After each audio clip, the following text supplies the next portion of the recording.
Should men always be the providers in relationships? Here's the thing, historically, yes, men have always been the providers in relationships, but we are in a new era. Women are now the primary earners in 40% of US households. So if we are only using money to measure a man's value, we're really missing the point and we're ignoring everything else that he can bring. So what else can a man provide? Well, let's start with stability. Someone who is stable and calm is a real asset. We can also talk about peace. Emotional regulation is a huge asset in the dating market. And we can talk about protection. Physically, for sure, a huge asset for men is to be able to physically defend your partner, but also emotional protection, social protection, someone who is on your side. Let's talk about manual labor. Men can be incredible at fixing things, building things, showing up to help. Men's physical strength is a huge asset. We can also talk about leadership. Now, when I say leadership, I mean something very particular,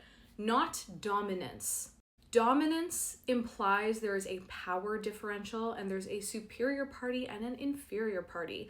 And that's not how relationships work. If you want a healthy relationship, you can be a leader, but what a leader does is establishes direction, not dominance. And finally, presence. A man can be present, available, consistent with his partner, especially during hard times. So here's your reality check. Relationships are not one size fits all. Sometimes she earns more, sometimes he does. But mutual contribution in many different areas is exactly what matters. In this modern era, you need to toss the rule book and make your own while keeping in mind that on the dating market, you have tangible and intangible assets, different strengths that work for you, and you can only play the cards that you've been dealt.